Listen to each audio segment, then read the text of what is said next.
కళ్ళెళ్ళు తెలుస్తోంది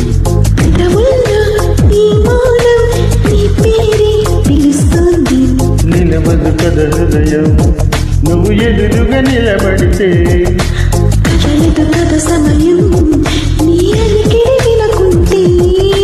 కలవరమో